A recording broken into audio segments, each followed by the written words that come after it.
ኡዝቤካውያን ውሃ ካጣህ ህይወትህን አጣህ ማለት ነው የሚል አባባል አላቸው። አንዳንድ ባለሙያዎች ይህ አባባል ምሳሌ አነጋገር ከመሆን አልፎ ትንቢት አዘል ይመስላል ይላሉ። በንጽህና አጠባበቅ ጉድለትና በውሃ መበከል የተነሳ በየዓመቱ 200 ሚሊዮን የሚያህሉ ሰዎች ህይወታቸውን የሚያጡ ሲሆን ከነዚህ መካከል 90% የሚሆኑት ህፃናት ናቸው። በብዙ ሀገሮች ውሃ ማግኘት ይህን ያህል አስቸጋሪና አድካሚ ነው። ዳያን ሬንስዋርድ ዋተር ዋርስ ድራውት ፍለድ ፎሊ ኢን ዘ ፖለቲክስ ኦፍ ትረስት በተባለው መጽሐፋቸው ላይ 40% የሚሆነው የዓለም ህዝብ ውሃ ለማግኘት ወደ ወንዞች፣ ወደ ጉድጓዶች፣ ወደ ኩሬዎች ወይም የታቆረ ውሃ ወደሚገኙባቸው ቦታዎች መሄድ እንደሚጠይቅ ገልጸዋል። ውሃ ፈሳሽ ወርቅ ብሎም የ21ኛው መቶ ክፍለ ዘመን ነዳጅ ተብሎ ተጠርቷል። ይሁንና መንግስታት ዋነኛ የሆኑት ወንዞቻቸው ደርቀው ወደ ባህር የሚፈስ ውሃ እስኪጠፋ ድረስ ይህን ውድ ሀብት አላግባብ እየተጠቀሙበት ነው። የመስኖ ልማትና የውሃ ትነት በሚያሳድሩት ከፍተኛ ተጽዕኖ የተነሳ በምዕራብ ዩናይትድ ስቴትስ የሚገኘው የኮሎራዶ ወንዝ፣ የቻይናውያን ያንግቲዝ፣ የፓኪስታኑ ኢንደስ፣ የህንዱ ጋንጀስና የግብፁ ናይል ጨምሮ ታዋቂ ወንዞች እየደረቁ ናቸው። ታዲያ ይህን ቀውስ ለማስወገድ ምን እየተደረገ ነው? ለዚህ ችግር ዘላቂው መፍትሄስ ምንድነው? በመካከለኛው እስያ የሚገኘው የአራል ባህር በ1960 በዓለም ካሉት ሐይቆች በትልቅነቱ በአራተኛነት ደረጃ ላይ ይገኝ ነበር።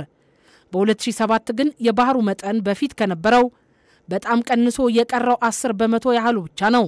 በአንድ ወቅት በዓለማችን ካሉ ሐይቆች በትልቅነቱ በአራተኛነት ደረጃ ይገኝ የነበረው የአራል ባህር ለመስኖ አገልግሎት እንዲውል በመደረጉ ምክንያት የባህሩ መጠን በጣም ቀንሶ ሊጠፋ ተቃርቧል። ኡዝቤኪስታን በመካከለኛ እስያ ከሚገኙት ሌሎች ሀገሮች ጋር በመተባበር ለዚህ ችግር መፍትሄ ለማግኘት እየጣረች ነው። ከጥንት ዘመን ጀምሮ እስከ 1953 ዓ.ም ድረስ ይህ ሐይቅ ከዓለም አራተኛው በስፋት ትልቁ ሐይቅ ነበር። ከዚያ በኋላ ግን የሶቪየት ህብረት አለቆች ለበረሃ መስኖ ይሆናል በሚል ወደ ሐይቁ የፈሰሱትን ወንዞች ከመንገዶቻቸው አዞሩ። ስለዚህ የሐይቁ መጠን ይቀንስና ይደርቅ ጀመር። ከ1999 ዓ.ም በኋላ አንድ ሐይቅ ይኖራል ለማለት አልተቻለም። በአሁኑም ሰዓት አንዳንድ ትንንሽ ሐይቆች ቀርተዋል። በአጠቃላይ ግን ዙሪያው ታላቅ ምድረ በዳና በረሃ ሆኗል። የጠፈር ተመራማሪዎች በአንድ ወቅት ከህዋ ላይ በቀላሉ ያዩት የነበረውን በአፍሪካ የሚገኘውን የቻድ ሐይቅ አሁን መለየት አስቸጋሪ ሆኖባቸዋል።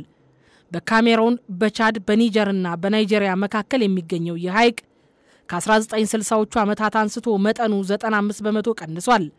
በአካባቢው ያለው መጠነ ሰፊ የሆነ የመስኖ ልማት ለሐይቁ ህልውና ወሳኝ የሆኑት ገባር ወንዞችና ጅረቶች እንዲደርቁ ምክንያት ሆኗል። በዚህም የተነሳ የቻድ ሐይቅ መጪዎቹ ትውልዶች የት ቦታ እንደነበር እንኳ መለየት እስኪያቅታቸው ድረስ ሙሉ በሙሉ ሊጠፋ ይችላል ይላል በሌስተር ብራውን የተዘጋጀው ፕላን B20 Rescuing a Planet Under Stress and a Civilization in Trouble በሚለው መጽሐፉ በዓለም ካሉት እንደ መለያ ድንበርም በማገልገል ላይ ካሉት ትልቆቹና ጥልቅ ሐይቆች መካከል የቪክቶሪያ ሐይቅ፣ የማላዊ ሐይቅ ወይም የታንጋኒካ ሐይቅን የመሳሰሉ አንዳንዶች በምስራቅ አፍሪካ ይገኛሉ። እነዚህ ሐይቆች በግዛት ይገባኛል ጥያቄ ወይም በተፈጥሮ ሀብት ቁጥጥር ለሚነሱ ውዝግቦች አዘውትረው ምክንያት ሲሆኑ ይታያል። ዩጋንዳና ዲሞክራቲክ ኮንጎ ሪፐብሊክን በሚያዋስነው ድንበር ላይ በሚገኘው የኤድዋርድ ሐይቅ የሚሰራ አንድ የኮንጎ አሳስጋሪ ታዲያ ይህ ሁኔታ ምን ያህል አስቸጋሪ መሆኑን ሲናገር ድንበሩ መሬት ላይ ይታያል፣ ሐይቁ ላይ ግን አይታይም። ወታደሮች ታዲያ ይህን ሁኔታ መነገጃ አድርገውታል። አሳስጋሪዎችን ከፍተኛ የገንዘብ ቅጣት ለማስከፈል እያሉ ድንበር ጥሰው እንዲያልፉ ያስገድዳሉ። የዩጋንዳ ጦር ቃል አቀባይ ሪቻርድ ካራሜሪ ግን ከጎረቤት ኮንጎ ጦር ጋር ጥሩ ግንኙነት መኖሩና ችግር አለመኖሩን ነው የሚገልጹት። እነዚህም የወንድም ሀገር ጦር ኃይላት ናቸው። እርግጥ ነው በህገ ወጥ አሳስጋሪዎች ተግባር አንዳንድ ችግሮች ታይተዋል።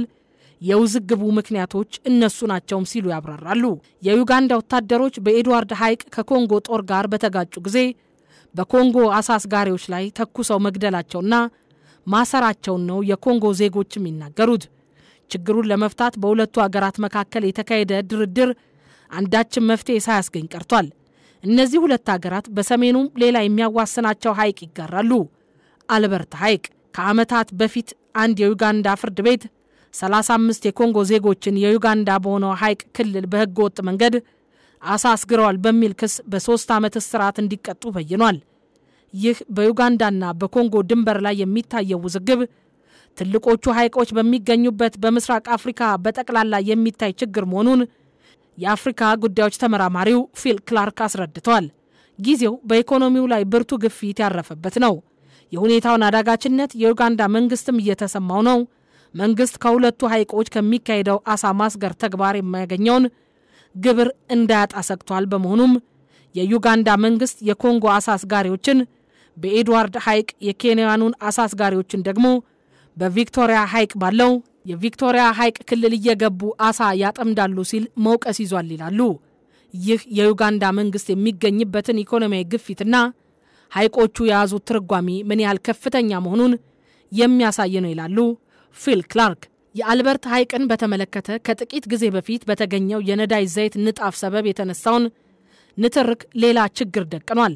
ከዚህ በተጨማሪ በ10 ሺህ የሚቆጠሩ የኮንጎ ዜጎች ከሐይቆቹ በስተሰሜን ምስራቅ ከሚገኘው ውጊያ ከቀጠለበት አካባቢ እየሸሹ ከለላ ፍለጋ ወደ ዩጋንዳ የሚገቡበት ሁኔታ ውጥረቱ እንዲካረር አድርጎት ነበር። ይህ ዘርፈ ብዙ ውዝግብ ታሪካዊ መንስኤ እንዳለው በቀድሞ በዩጋንዳ የኮንጎ አምባሳደር ዣን ፒየር ማሳላ አስረድተዋል። በትልቆቹ ሐይቆች ብሎም በአልበርትና በኤድዋርድ ሐይቆች አካባቢ ያለው ግዛት ቀደም ሲል አንድ ላይ ነበር። አውሮፓውያኑ ናቸው የከፋፈሉት። እናም ችግር በሚፈጠርበት ጊዜ የአካባቢው መሪዎች በመልካም ጉርብትና መፍትሄ ሊያገኙለት ይገባል ይላሉ አምባሳደሩ። ቅኝ ገዢዎች በመንግስታት መካከል ያለውን ድንበር እንደፈለጉት አዘውትረው ሐይቆቹን ተከትሎ እንዲያልፍ አድርገው መከፋፈላቸውን ፊል ክላርክ አስረድተዋል። በዚህም የተነሳ ነው ዛሬም ለውዝግብ መነሻ ምክንያት ሆነው። አንዳንድ ሀገራት በግዛት ይገባኛል ጥያቄ ውዝግብ በሚነሳበት ጊዜ የነኑ የቅኝ አገዛዝ ዘመን ድንበርን አሰማመርን በመጥቀስ ይከራከራሉ። ለምሳሌ ማላዊ የ1890 ዓ.ም የተደረሰ ስምምነትን በመጥቀስ ባለቤትነቱ የታንዛኒያ የሆነውን የማላዊ ሐይቅ ሰሜናዊ ክልል የሷ እንደሆነ ትከራከራለች።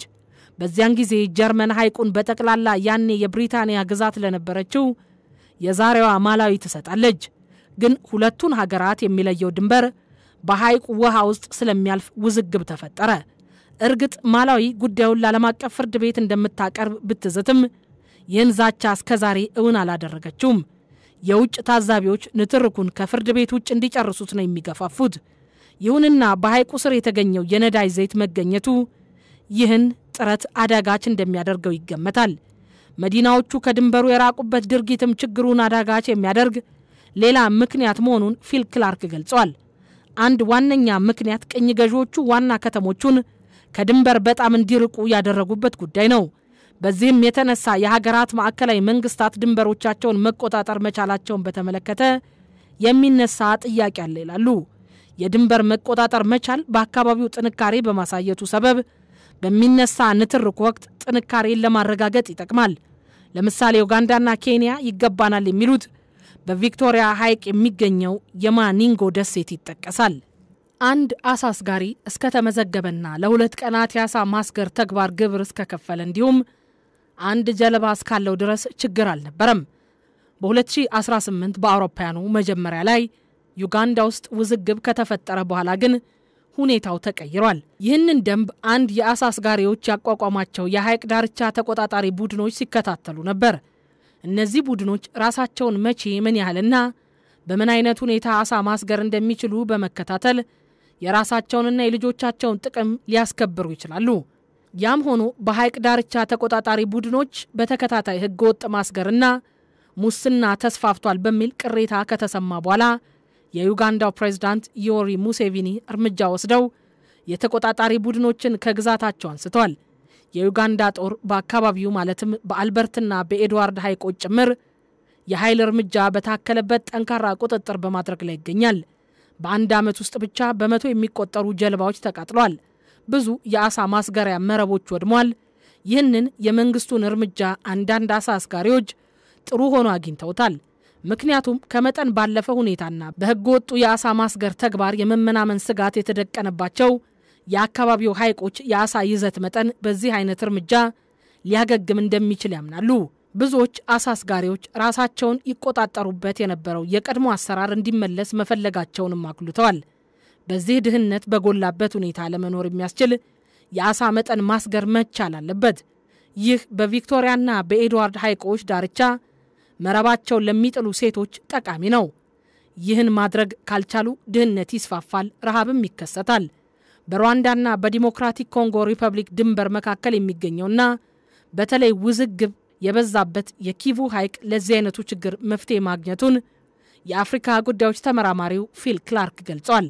በኪቩ ሐይቅ በተለይ በሩዋንዳ በኩል ባለው የሐይቁ ከፊል ግዙፍ የሜታን ጋዝ ንጣፍ መኖሩ ከጥቂት ዓመታት በፊት ከታወቀ ወዲህ ሩዋንዳ ጋዙን እንድታወጣ ከጋዙ ሽያጭ የሚገኘውን ትርፍ ግን ሁለቱ ሀገራት እንዲከፋፈሉ ስምምነት ደርሷል። የተፈጥሮ ሀብት አስተዳደር ወጥነት ያለው እንዲሆንና ውዝግቡም በድንበር አካባቢ እንዳይስፋፋ ለማረጋገጥ የሁለቱ ሀገራት ከፍተኛ ባለስልጣናት በዚሁ ድንበር አካባቢ በመመላለስ ተከታታይ ሆነ ድርድሮችን ሲያደርጉም ተመልክተናል።